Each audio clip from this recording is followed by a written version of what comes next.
This is the E-Free Lethbridge podcast.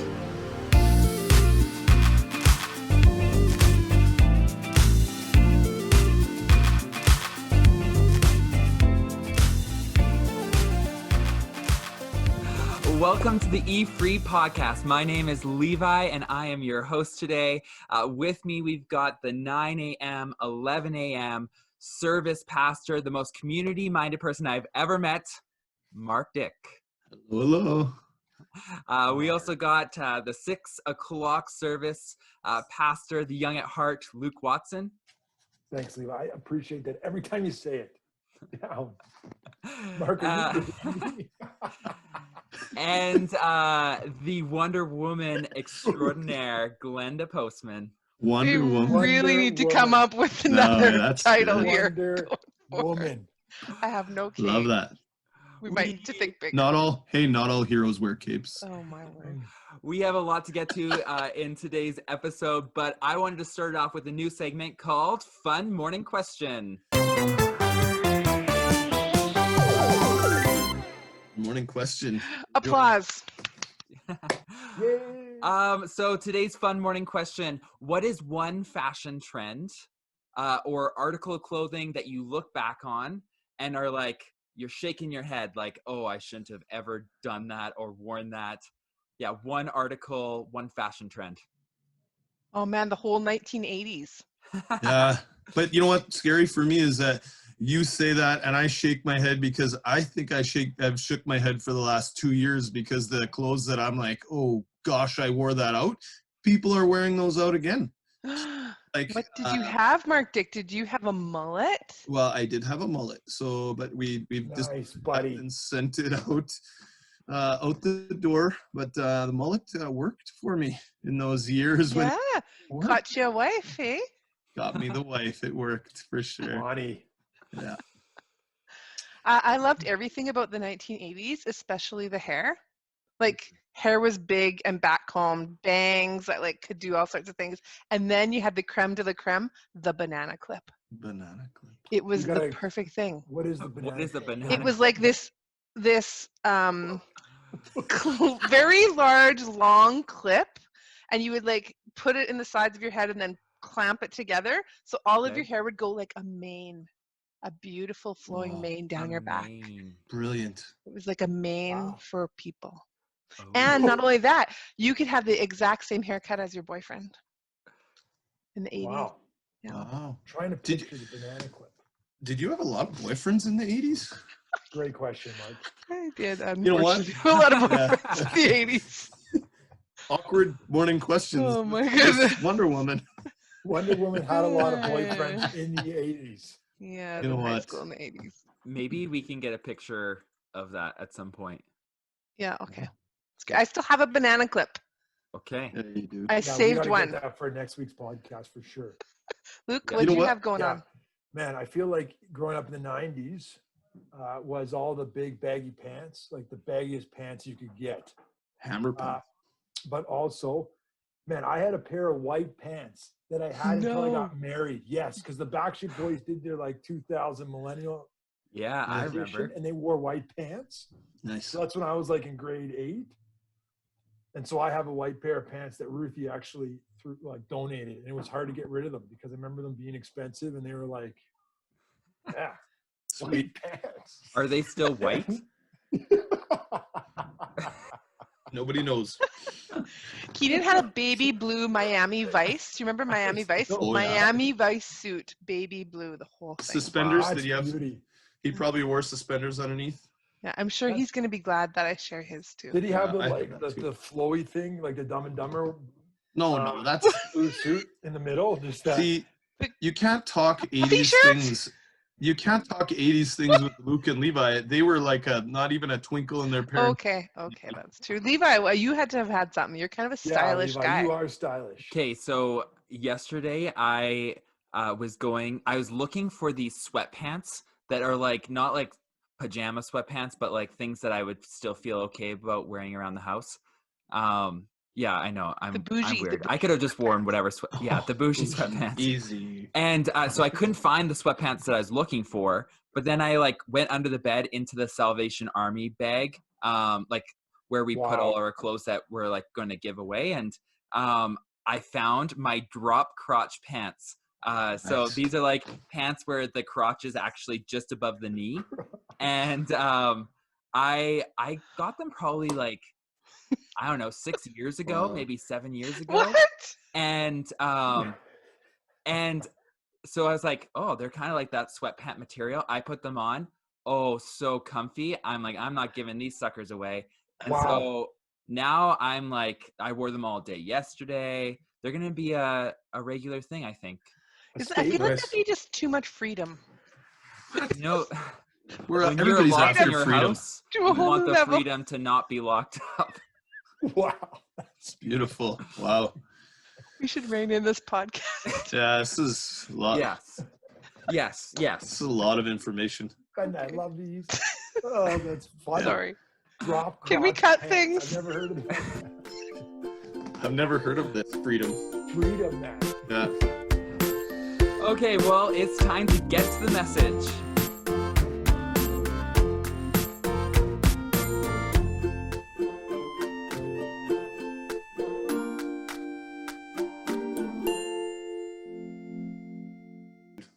Okay, so this past week, our message was given to us by Luke, and we're lucky because we got Luke with us on the podcast.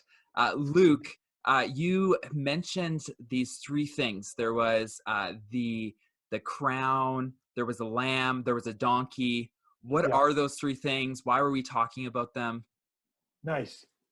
Yeah. So the three things, the crown, the donkey, and the lamb, we just kind of said that Jesus was deliberate and purposeful with the where, with the how, and with the when. So the where, it was in Jerusalem because Jerusalem was the city of David. This is where the throne of David was. He was the king, and the Jewish people believed that the king would come again to reign over the nations forevermore. So he said that was the where. So Jesus was intentional with the where. He was intentional with the how, because we see in the Old Testament that they said this king would come on a donkey. So Jesus was very deliberate in how he came into Jerusalem, was on a donkey. And then we said the when. So Jesus entered at Passover. So he was a king that we weren't really expecting because he was coming to die. He wasn't coming to take Governor Pilate's tiara, as I said. Tiara. I should have said Well crown. done. He was coming to wear the crown of thorns. So we weren't expecting the king to come and die. We were expecting the king to come and take over the crown. So those were the three things. The Cool. crown for Jerusalem, the how was the donkey, and the lamb represented the Passover, the time when Jesus came. Yeah. And then you encouraged us to lay down our ifs and turn them into even ifs. So depending on what our ifs are, like I'll follow you, Jesus, if you give me this, for example, but we need to turn those into even ifs. Do you want to go a little bit deeper into that at all? I like that, Levi. I think, I gave an example from my own life when I was 23, where I think the big if was revealed that I guess I'll follow Jesus if he'd give me significance or this leadership job. And when I realized that I had to lay that down and pick up the even if, that I'm going to follow Jesus, even if I'd be living up in this remote small town, driving around a pickup truck doing maintenance. I had to accept that. Maybe this was God's plan for me. So that was the example for me. And I think there was, a call there too, especially now with, I'll follow you, Jesus, if you give me my job security. And kind of that big challenge was, well, even if I lose my job, I'll still follow you and recognize you as king, right? And that's hard.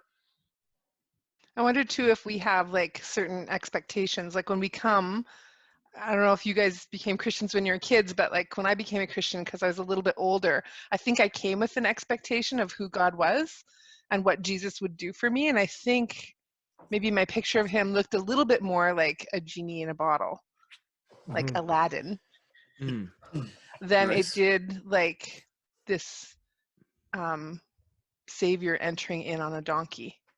So like, is this king that we read about, is he a little bit different than we expected? What would you guys say to that? Yeah, I would go with today? Glenda. Oh, sorry, Mark. Go ahead. No, you go ahead, Luke. No, I think, yeah, he's different than you expect. And I think as we grow deeper in our faith, like, yeah, as Glenda said, when I first gave my life over to Jesus, it was like, man, this is going to make my dreams come true, Yeah, I guess, exactly. right? Mm. And it's going to make my life better. And I don't want to deny it. My life is better with Jesus for sure. Mm. But I think that needs to be qualified a little bit, you know? And we live in between this gap of this is what my expectation was when I came into relationship with God, or just of my life in general. And this is the reality. And we have this big gap in between there. And so how do we live in that gap? Because there is disappointment in life. We are disappointed by things. I think there's an interesting piece of that. I had a few conversations yesterday about that, and I think I grew up in the generation where I became a Christian, and all of sort of the conversation and the evangelism that happened when I grew up was to like it was like you follow Christ so you don't go to hell. Essentially, was it was all about the like ticket to not go to hell. So Literally followed God just so I wouldn't go to hell. exactly. Like, So it was like they in fact I tell people I grew up in this scare the hell out of you generation, so you Right. were there. So there was like, I think there was this piece of, for me, where that's where I became a Christian and thought, oh, this is, then my life will be easy. A bit of the genie, a bit of this, follow this king that's going to like guide me through life. Where I think maturity has helped me to like some maturity. People might question this, but the maturity in my faith life has been that the in between, I would say my life is actually better with Christ. But because I realized that it wasn't just punched a ticket to the concert at the end of my life, but it was a punch the ticket to have the presence of God in all of what I do. So in all of the, even if death and sickness and illness and not the unmet expectations, I still can follow him. I still know that his plan will work out. I think that it isn't for me. Salvation wasn't, hey, I'll follow, or it started with I'll follow if I'm not going to end up in hell. Mm-hmm. I can follow even if some of the road is rocky and I don't know all of the path. Does that make sense? Mm-hmm. I probably started with a different view of the king than I have today. Yeah, me too. Yeah. Yeah, good summary, Mark. Yeah. Definitely. Mark, you mentioned the ifs and the even ifs, and I kind of wanted to see like what for you guys, what is your if that you've been trying to lay down, or even yesterday as we wrestled with that question, what is your if? Man, as I did it last week, and I think I still need to do some work on this week, but I was just hanging on to some, I guess there's some hardness in my heart. It was almost like your if was maybe a little bit of unforgiveness, I guess. And I still need to work that through, but I could just remember this neighbor of mine. When I grew up, we were playing street hockey all the time on the street, and he would like come out and swear at us and throw our hockey net around. And there is just, I feel like there is just a ton of stuff because I was so young that is holding me back because I'm, maybe it's anger. Anyways, God just revealed that to me and said, there's something here because my kingdom is a kingdom of reconciliation and forgiveness. And you actually need to let that go. And I felt like there was a sense of, I need to actually pray a blessing over this guy's family. Like he had some clear hurts and some mental health journey. I mean, I remember when my brother and I finally kind of stood up to this guy, and then he tried to kill himself. It was a traumatizing in my, middle school years there. There was some things that happened that I think have impacted me. And yeah, so anyways, I'm bringing up a lot of stuff there, Levi, but Luke the Lord wants me to work through some of that. Yeah, some big stuff. Yeah. It's really easy to, I think, like as long as God is willing to bend his will to mine, then that feels like I can follow. And the tough part for me comes when he's saying, will you bend your will to me? That my will, like I have all these great ideas for God, and things feel out of my control when I don't get to say what those great ideas are. So I feel like I'm always like slipping a paper across the table to God saying, I have these great plans. And so these are the things that should happen in life. And while I'm going to go start working on them over here, because you probably need some help, why don't you think about these things? Because they're great. But when I feel like I have to keep asking and asking and asking, and it doesn't feel like those asks are going anywhere, I feel like that's the part that I have to, that God is saying to me, then will you bend your knee to me, Mm. to what I have planned in the way I have planned? And really what that asks in me is, do I trust him? Wow. Wow. So where do you like land on that? How do you like, do you continue to ask, or do you continue to just leave it? Like, what is there a place where God puts things, this is where I like would think that God puts things on my heart to ask him. Do you just not ask? Do you just leave it and just wait till when do you decide that you asking, you writing things down, you working in a certain direction is God, you just taking the next step to following God? Maybe you don't know what's around the next corner, but these are hard. Like, that's a hard wrestle for me, because I would be similar. I actually didn't know about all of the laying down the if, because I know but I would be okay with it, even if all of the other things you're still king. But in these sort of situations that you brought up, at what point do you just start moving forward? Like, when does God call us just to go? Yeah. Do it. Is it clear for you? Is it like written in the snow in your front yard, on your driveway in chalk? How does it show up? Yeah, I mean, this is the wrestle of faith, right? And I really think that Jesus tells us we can come as we are, and like children, where I mean, really, what do children do? They ask again and again. Think of your kids. They're like, but can I do this? But can I? But can I? But will you? But will you? And so I feel the freedom to ask again and again like that. But God, will you? And I thought you said this. And so this is my conversations with God. So I try to be honest. I don't know if there's easy answers. And I feel like if it's me that's affected, okay, I can muster up the oomph to kind of like shoulder that. It's when it lands on the people that I love that I find it hard. Like I had cancer. I was like, okay, God, I can do this. Me and you, we can do this. But when I watched my husband have cancer, man, that set me back, because it's not like, just not my kids, not my grandkids, not my husband. I think that's the hardest part for me. Yeah.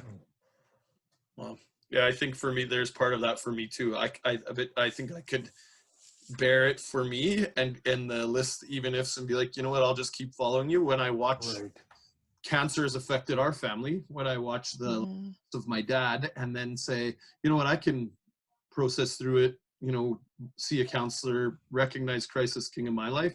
When I see the hurt that it causes in my family's life, I'm like, man, that's yes, I can understand that. I get it. Yeah. It's good that we have permission for there not to be easy answers, right? Yeah. Definitely, Glenda. I always think of it like I live in the question. Yeah. Man, just as you guys are talking, I think one of the ifs for me is, if you answer my prayer. Exactly. That's one thing that I really struggle with. Yeah. Me too. God doesn't answer my prayer. I'm like, well, what are you doing? Or why are you doing this? Right? And my if is. I think that's sort of what I'm getting. I think for me, what I was getting at, I'm not like, I also don't think that my spirituality is weaker or stronger or less or bigger if I don't hear an answer right away. It's sort of like, I think for me, the waiting actually is like faith. The not hearing isn't that I don't have a strong enough faith. It's the just the dependence. I don't know. It's like I would say similar prayer. If I hear an answer to prayer, but I don't hear it right away, I don't have the same like audible speaking. God doesn't speak to me that way, but I trust that as I take the next step, he's guiding me. Does that make sense? So I think that God is like way less concerned about like what we say to him than he is with saying, just say it to me. Yeah. So Yeah, like 100%. I always have these conversations with God in the car because I think, oh, I'd love to travel with someone. That'd be fun. And I was like, I actually do have someone with me. I should talk to him. So I'm like, okay, God, what do you think about this? And I've been thinking about this lately. Like I've been trying to have these like really honest conversations with him. I call them car conversations. I don't really know. But I think what he's just saying is just ask me. And sometimes it just means just asking and reminding myself what I know to be true about him and in him. But there is definitely no easy answers in that. Sweet. Because Glenda, what was didn't Jeff in a sermon recently? He said the greatest tragedy is not unanswered prayer, but unoffered prayer. That really struck me Yeah. because I think my if is like you guys are saying is the answered prayer. And then when I'm like, God's not answered prayer, so I'm going to stop asking. It's like, I don't think that's what Jesus wants us to come to him, right? Yeah. I feel like when we do pray, for me, I feel like this question, I get to a point in my relationship with God that if I get to this question in my prayer time, that is when I don't know, I realize things are serious. Or I remember maybe 2 or 3 years ago when me and Jordana were still having problems conceiving. And I remember, I don't know, I was in the shower crying. And so I just sat down and I'm just praying and going like, God, why? Like, why can't we have a kid? Like, I don't get this. And I had prayed that over and over and over for years. And I got to this point where I had to confront, is this an if or is this an even if? Like, am I willing to actually look at you as my king if you don't answer this prayer? Or is this an even if? I will still praise you and I'll still love you. And I think that's when I realized, oh, this is serious. And that's happened multiple times in my life where I've gotten to that point of gone like, no, like I will still follow you. And that's how I know that this is serious. Like, does that make sense? Maybe our testimony becomes really important at this time when we remind each other. Because I was thinking, I had a few fears when I was a kid. I was like, I have an uncle with Parkinson's and aunt with MS. And I was like, God, as long as it isn't MS, like, I just don't want to get MS, okay? Nothing. And the worst would be ALS. And then I saw Keenan's mom get ALS. And then I remember thinking, God, you can have everything. And really, if someone has to die in this family, I'm sorry, but you got to take Keenan because I'm kind of necessary raising the kids. And they're kids. This is my discussion. Anyway, so then I'm like, but God, just don't take my children. And then I had a baby that died. Like, and then I thought, okay, cancer. Like, really, we've had all these other things, not cancer. And then when we have this journey of cancer. And so I feel like I've had these things that I've been bargaining with God about and saying, not this, God, but not this. And then when that thing comes, I've been reminded, like, the thing that I learned from Keenan's mom's ALS is what it means to suffer well, what it means to, like, live a life that is hard with dignity. And so that's the lesson I learned from that. I think of when I held that baby who had died and we took pictures of her and made footprints of her and think, that reminded me that my kids weren't my own. Like, they were mine to steward, but I didn't get to control what happened in their lives. And the truth of God, like, rested deep in me. And when we had cancer, I remember thinking, like, living or dying, Christ is gain.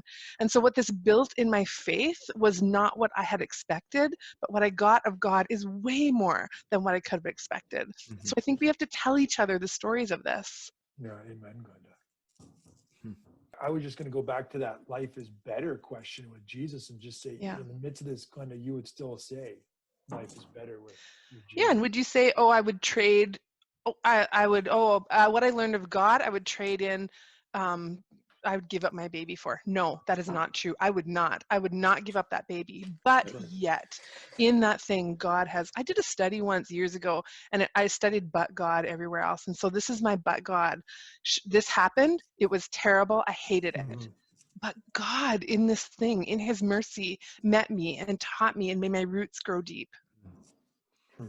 I feel like Luke's message on Sunday really spoke to my heart in the area of advancing who I am, like my worth. Does that make sense? Like, you were talking about how one of your your ifs was if you were significant. And Mhm. for me, that really spoke to just my journey of, I don't know, even going through college and wanting to study and wanting to be the best at something, and even looking at myself as now a father, like wanting to be the best. And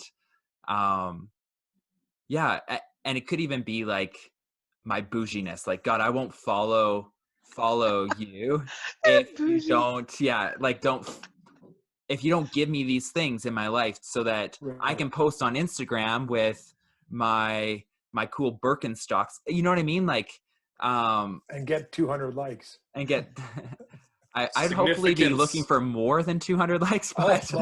yeah. Wow. That's significant, man. Significant. Glenda, you had posted earlier this past week about like what are the Fancy. fancy things that you have in your life. I thought that was so great. Yeah, what's fancy? What do you guys got that's fancy? Like Birkenstocks? Totally fancy. Kind of bougie. Do you know what bougie is, Luke? No, I don't know what bougie is. Me neither. Confessional, I don't know either. Bougie, all I Like know it's is not that like high class. It's not like crystal and high tea. Bougie is like you like the Lululemon is kind of bougie. It's kind of bougie. It's like kind of regular, but kind of like It's like something that you probably could get for much cheaper, but you're wearing the more expensive one. Right. Okay. or you So have Levi, more Instead of Blundstones. significant, Yeah. I should have said Stones. bougie. I'll follow you if you give me bougie. Is that I'm not Is sure that that's not- the same. Okay. Different. Yeah, different. You want bougie, Luke?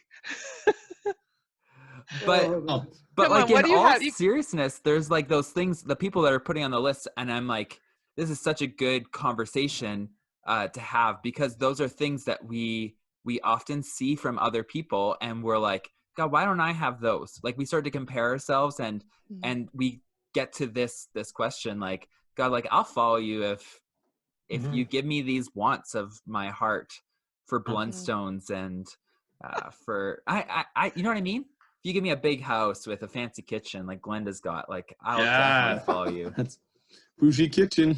Bougie. Gee, guys. Look at that. Stove. Like the stove hasn't been used for a while, but it's there. It's got bacon grease on it. Did you see that? Keenan Nice. DLTs. Yeah, that's right. Need some of that. It's Um, interesting because that's a contrast to how Jesus came. Like I was thinking about the donkey. Like Mhm. why the donkey? Like a donkey's a symbol of peace. Is that right? Like I don't know. Yeah, Luke, humility, you know. probably. Right? Lowliness. Luke, we're asking you a question. Yeah, he's Yeah, no, I just- listening. Luke's really tuning in. Yeah, the humble king. Yeah. I Yeah. mean, but I think there was too. It was a prize thing. Like it would be like having a.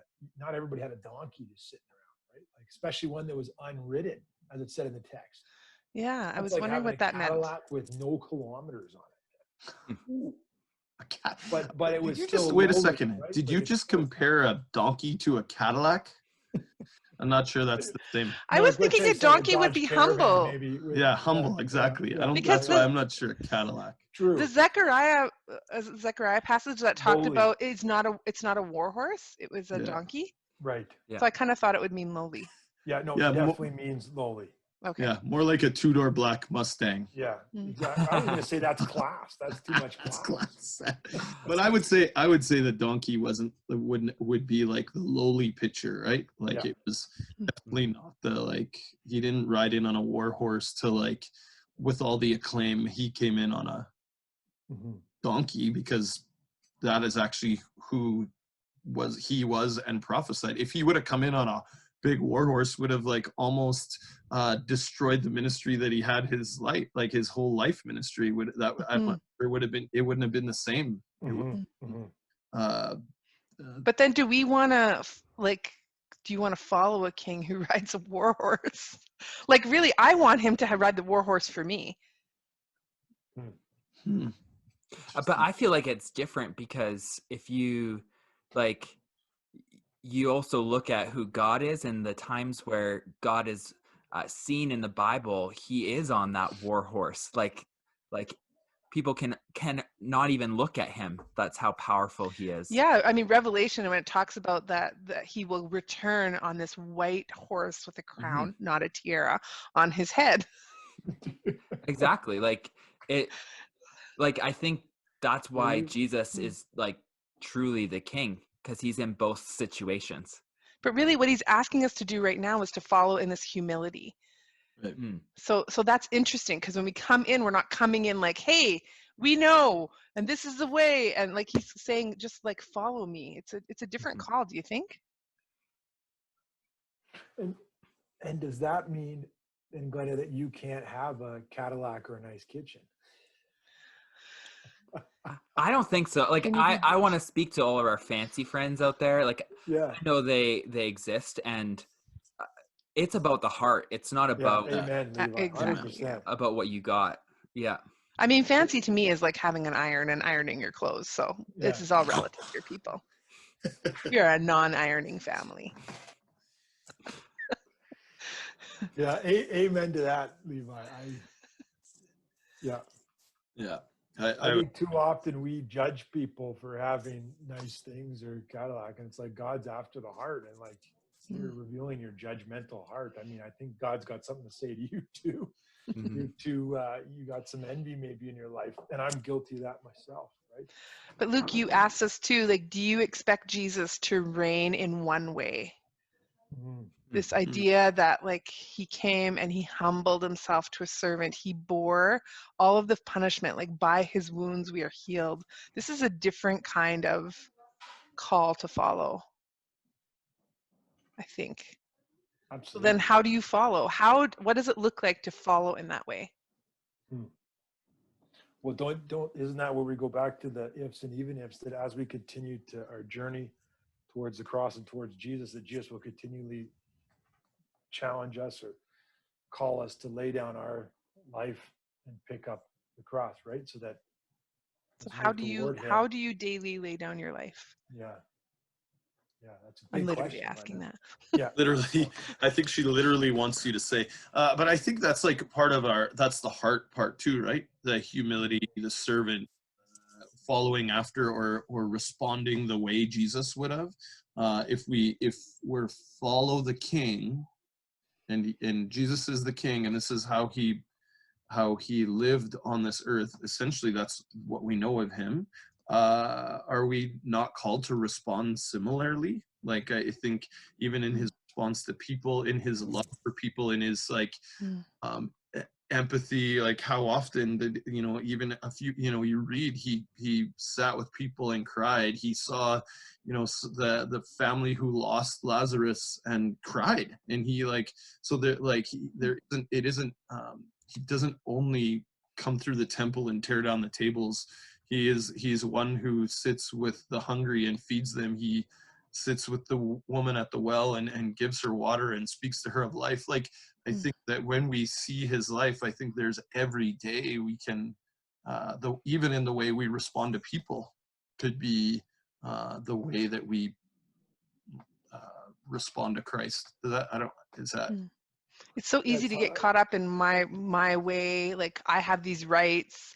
I'm going to do these things. Like, I have the right to be offended by things. I have the right to demand things. It really is a different call in our life, isn't it? Right. In my life. Yeah. Sorry, Luke, what were you going to say?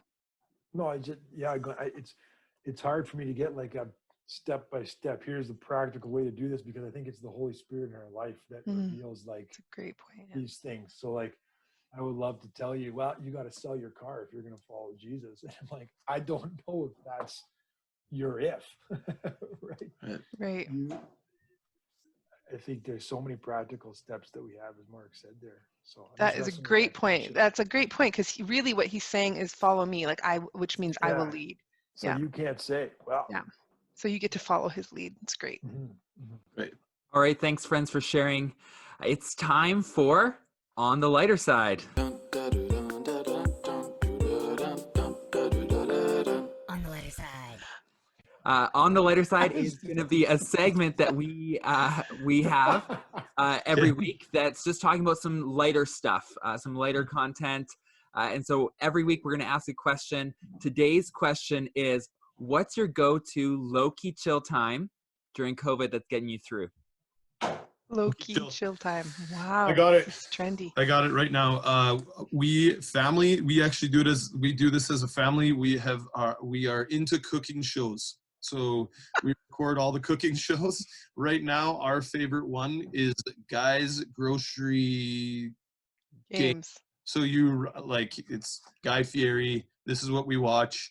My wife's cooking has like, she does all the cooking. I got to give props to Bonnie, but it's amped up because she's like crazy, wants to throw all the spices in and make supper faster because she thinks she's on a timer.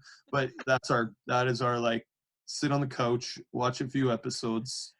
It's awesome. So, I would say I mean, honestly, who doesn't watch Netflix when you just got to shut your mind off?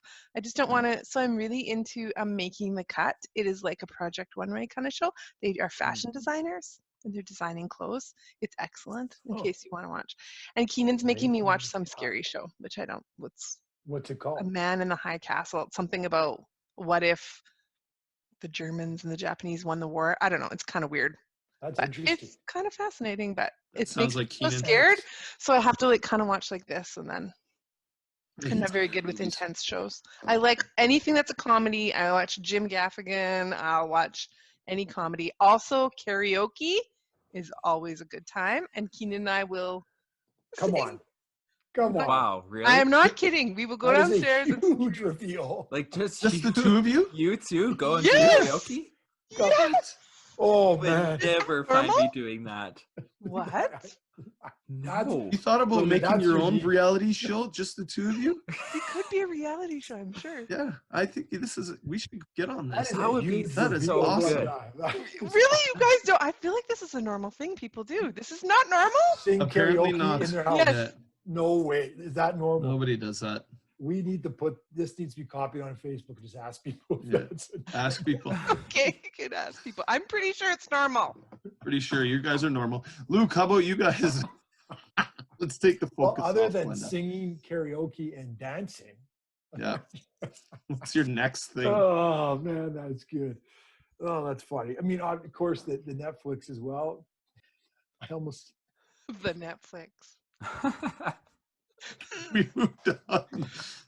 I just finished a great book, Josh Hamilton biography. I love reading biography books. So Josh Hamilton was a baseball player and got into like the drug scene, alcohol scene, and then met Jesus, turned his life over to him. It was an awesome book. He's still actually really struggling, like if you look him up in the news. But I'm looking for another book. I've Nice. rekindled my love for reading. I feel like I haven't read in a long time, so that's fun for me. And going out for walks with little Paisley. Oh, Yesterday we were walking on the we had this stone fence, and then I put her up there, and she loved it. She just walked. It was awesome. Super fun. How what about about you? you, Levi? Yeah, I feel like my ideal low-key chill time would be sitting on the couch, bowl of salt and vinegar Miss Vicky's mixed with like Nice. peanut M&Ms in there. Wow. I Yeah. have never heard of this brilliance. So good. And then probably like Salt we've and been peanuts. we watched Top Chef. I don't know if you guys have ever heard of yeah, that, that's but a it good came one. out That's a good one. late this year. So it just started kind of right when we all went into lockdown. So it's like perfect. Like our whole house is just watching that. So every week an episode comes out, we kind of look forward to it and watching it. And then I think Top Chef Canada comes out mid-April. So we're going to have two of them to be kind of following up Sweet. on. And so Man, the guys in the cooking shows. Yeah, Yeah. that's right. Who knew? No, I'm gonna switch it up though. I'm gonna see if I can't get a karaoke machine. Sounds Yeah, like should I know get one. that's yeah. Yeah, you I should know get like one. in our household, what Karaoke. seems to be like a common trend, we got a whole bunch of people living in this house right now. And so we have had lava cakes like at least weekly, if not 2 times a week. Wow. And those like, I don't know if you've seen them on Instagram, those like coffee foam drinks that are really popular right now that like everyone's doing Yes. during lockdown.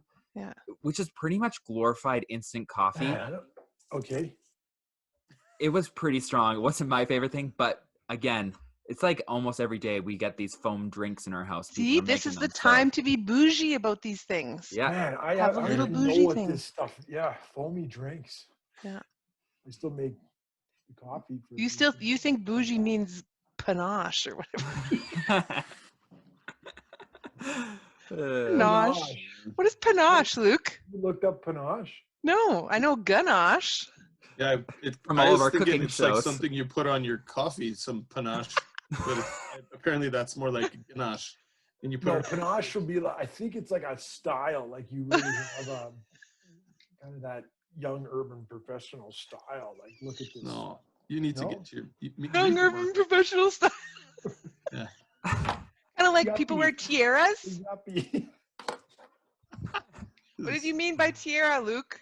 Has lots of panache. I meant that flowery thing. A that they wore. laurel. A laurel. What if I said laurel? People will be like, "Oh, what?" You mean That's tiara. true. A what? That would be me. I'd be like, Yeah. what is he talking about? Talking about? But the Did tiara. you though, watch it's The like, Crown? That's why we wait. know. Did Pilot come in like Miss America? Violet did not come in like this. Here she comes. Comes. A little Pontius Pilot. That's a nice tiara you have. I should karaoke that song. Yes, you should. for next week. Okay, guys, that concludes our podcast today. We're going to end with this question. If you guys let us know, what is your low-key chill time during this COVID season? Let us know, comment, give us a DM, and we'd love to maybe feature that in our next podcast. But for now, talk to you guys later. All right, peace out. Thank Bye, you. friends. Good to spend time with you.